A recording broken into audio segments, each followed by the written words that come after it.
Hi everybody, I wanted to make a quick video today just to talk about how I got Oliver to sleep 12 to 13 hours a night, which he's doing regularly now, always, and not regularly, always. He sleeps 12 to 13 hours a night.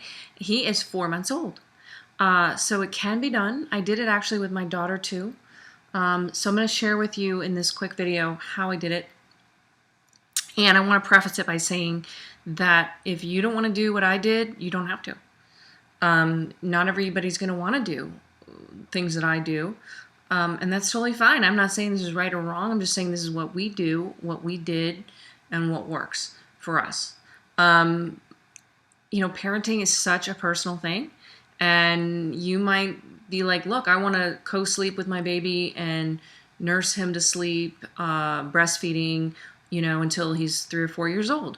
And that's totally fine. If that's what you want to do, and if that's what you enjoy doing and you're comfortable with, then I say do it. I couldn't do that, or it just wasn't the way that I wanted to do it. So I found a different way. And for me, I wanted to have some time at night, and I also wanted to teach my children how to self-soothe. I did the same thing with Kate. At about 4 months, she was able to find her thumb. Oliver did too. So for me, it was great to be able to it is great to be able to put him into the bed and have him go to sleep. So I'm going to share my thoughts on this. Now, the other thing is, you don't have to they will sleep 12 to 13 hours a night, whether they learn how to self-soothe or not. You can soothe them to sleep every single time. So these are two separate issues. But anyway, I guess the point is, listen, take what you like, leave the rest, and do what feels comfortable for you. Number one, most important thing to help them sleep through the night is double diapers. I am using cloth diapers. I don't know if you are. If you are, here's the two this is the regular diaper. And then you put this into, we use flip diapers. It just folds like that and it goes into the diaper. When at night, I do a double diaper. I use this special insert, and it goes like that. So that keeps him from waking up at night because he's wet. He's not, and I've had that happen before. At first, when I was diapering at night, and they would wake up, and I would realize they're waking up because they're wet and cold. So if that's happening, you need a double diaper. I've had a triple diaper Kate before when she was a baby, because she was a heavy wetter, and she liked to drink a lot of milk at night, like to have a lot of breast milk and nurse a lot at night. So, she just needed extra diapers. And so do what you have to do to keep them dry at night. You don't need to change them in the night as long as they don't poop. And just so you know, I did have that happen recently with Oliver, where I put him down, and about 45 minutes after I put him down, maybe 30 minutes, all of a sudden I hear this screaming, and I ran in there and he had pooped. That's all. I cleaned him up and put him back in bed, and he went right back to sleep. So, that can happen. It's not typically ever going to happen in the middle of the night. But if they cry, definitely go to them. I always go to them immediately when they cry, and I advise definitely do that. But they could be, it could be something's wrong. It could be they're turned over. Like that happened another time too with Oliver. He was rolled over because he's learning how to roll over right now, and he couldn't turn back and get his thumb in his mouth. So when they cry, you immediately go to them and then fix whatever the problem is. But anyway, once they start sleeping through the night, typically, they're not going to have these pooping problems or this other stuff happen in the middle of the night. They're just going to sleep through. It does happen occasionally. Okay, so that's number one. Number two is making sure that they're warm. If they're not warm enough, they will wake up. Just being uncomfortable. So, and you'll think, oh, they're just waking up to nurse. Well, maybe they're just cold. So make sure that they have their footy pajamas and their, sleep sacks or whatever, so that they're nice and warm, and that's not an issue. Number three, making sure that they're fed enough during the day so that they're not hungry at night. And that's something you have to kind of work at. There's a book called 12 Hours Within 12 Weeks. And in that book, she says, and I think it's worth reading. I didn't agree with everything in it. It's not that I didn't agree with everything in it. It's just I don't know if you need to go to the extreme that she does, but because I'm able to do what she's doing. I don't know. I thought it was good. Overall, I thought it was good. She basically says to make sure that they're getting 24 hours, 24 hours, 24 ounces of breast milk or formula if you're using formula. I breastfeed. Breast milk during the 12 hours that they're awake. So if they're awake from 6 a.m. till 6 p.m., you want to make sure that they're getting at least 24 ounces. Oliver actually is doing better with about 30 ounces. He's a little bit bigger baby though. So it's up to you. You'll see what works. But I have been tracking it. And you can find this out if you're breastfeeding if you pump one time and see how much you pump. And then you'll know on average how much you pump. And sometimes you will pump less in the afternoon and evening than you do in the morning. So that's something to look out for. But you can kind of add up, keep track during the day. And if you're on track, if you're feeding, say, 6 ounces, 4 ounces 6 times a day, then you're at 24 ounces. And as long as you do that, then you can make sure that they're getting enough food, enough milk, and milk, and that they will be full when they go to sleep. They're not going to wake up in the middle of the night to get more. So that's something you can work up to and phase out the nighttime feedings. Number 4 is really similar to that, but it has to do with them being well rested. And this is coming from a book called Healthy Sleep Habits, Happy Child by Dr. Mark Weisbluth. This was the book that saved my life when Kate was a baby and I sleep trained her according to this method.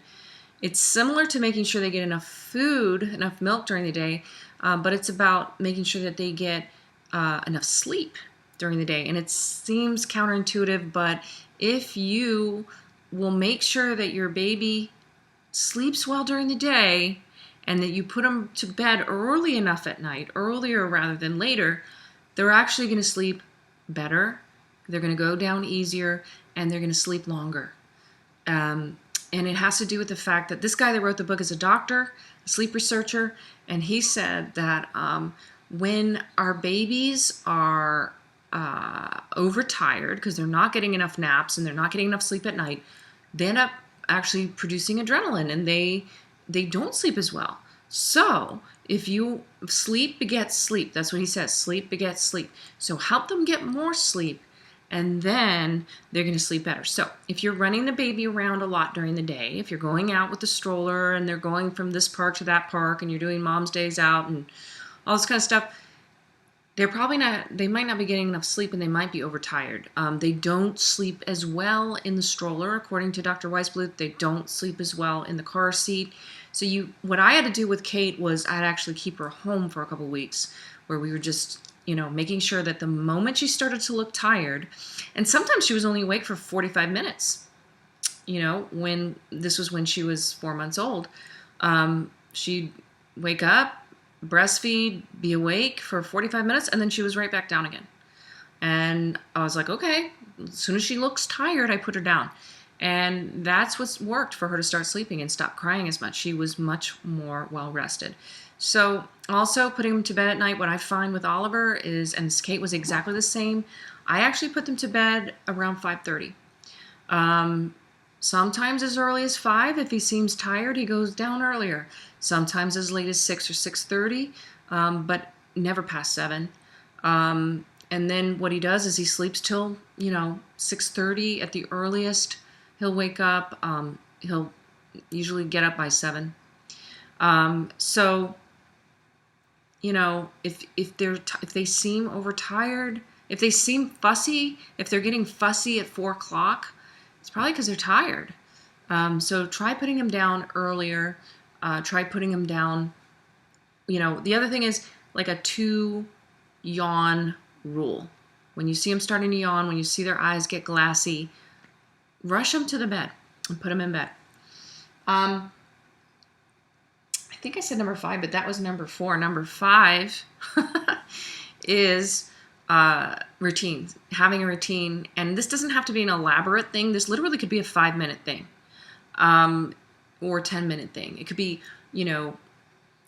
after you feed them, they get their last breastfeeding of the night, then, maybe it's, putting, what we do is we have this little projector thing. It's like a projector that puts a movie on the ceiling, and it plays music, and they love it. And Kate loved it when she was a baby. We went through like 3 of these machines, and now Oliver loves it. So, something like that is good. Playing classical music. You might want to read a short little baby book to them or something. If you want to do baths, you could do baths. We don't really do tons of baths. Probably wash them has a bath once a week.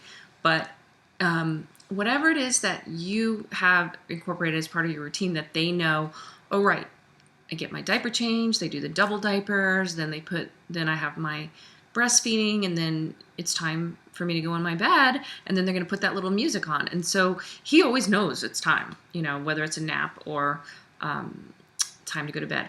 Now, finally, I'll talk a little bit about self-soothing. Again, not something you have to do. You can nurse the baby to sleep with either the 12 hours and 12 weeks or the Mark Weisbluth book, Healthy Sleep Habits, Happy Child. Both of those books say if you want to nurse them to sleep or you want to rock them to sleep, that's totally fine. It doesn't matter. It's totally up to you. For me personally, it worked for me to put Oliver down and Kate down at about 4 months, put them in their bed when they were tired, and then walk out of the room. At first they cried, with Kate it took longer, but I think it was because she was overtired, because I was keeping her awake too long. Oliver really has been getting enough sleep, so for him it didn't take very long. It only took like one night, really, and he only cried. The way I did it, I just looked up online and they said 3 minutes, 5 minutes, 10 minutes. So I said, all right, I'll do that. So I waited 3 minutes. I went right back in. I soothed him. I didn't take him out of the crib. I just patted him and talked to him, and then I left again, and I went back in 5 minutes. And then after that 5 minutes, I went back in again after 10 minutes, but it didn't even take 10 minutes. I didn't have to go in that time. It only took another 5 minutes. So it was 3 minutes, 5 minutes, 5 minutes, and that's as long as he cried. And it was the next day, I think, that he found his thumb, maybe the day after. So really quickly he learned, and Kate did the exact same thing. She found her thumb, and she started sucking her thumb. And so it just became, she knew how to soothe herself, and he does too now. Oliver knows how to soothe himself. So literally I can put him in the bed, and he will go right to sleep. So I'm not saying you have to do what I did. That's worked for me. If you're thinking about doing that, because I didn't want to do it at first. I was just like, oh no, cry it out. Oh, it's terrible. But it really wasn't bad. I think the people that have longer bouts of long cry it out things is because either the baby's hungry or the baby's overtired. And the baby is crying because, he either needs to eat or he is having that adrenaline rush from being overtired and just not getting enough sleep. So if you're seeing that the baby's doing that, feed them, put them on the breast, give them some food, some milk, but, or make sure they're getting more naps, make sure they're sleeping more, get them well rested first, then you can try it. If it's not, but babies really should just lie down and be able to soothe themselves. The other thing, if you could also use a pacifier if they don't want to suck their thumb, that's totally fine too. A lot of times babies will just lie down in their bed and go to sleep. They don't even need anything. So I think it's pretty normal. I don't think it needs to be a drama. I don't think it needs to be stressful. I think it can be easy.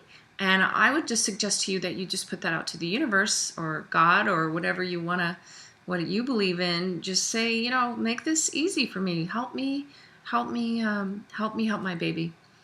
Go to sleep and sleep all night, because that's what they're supposed to do. I hope this helped you. If you don't find anything in this that helped, that's fine too. But maybe some people out there will be able to use these tips. If you have questions for me, please, you can ask on YouTube. You can subscribe to my new YouTube channel, Cheese Slave, or you can also ask me on cheeseslave.com. And I'm also on Facebook.com/cheeseslave. So, or whatever the address is. I'll put it below. Thanks, guys.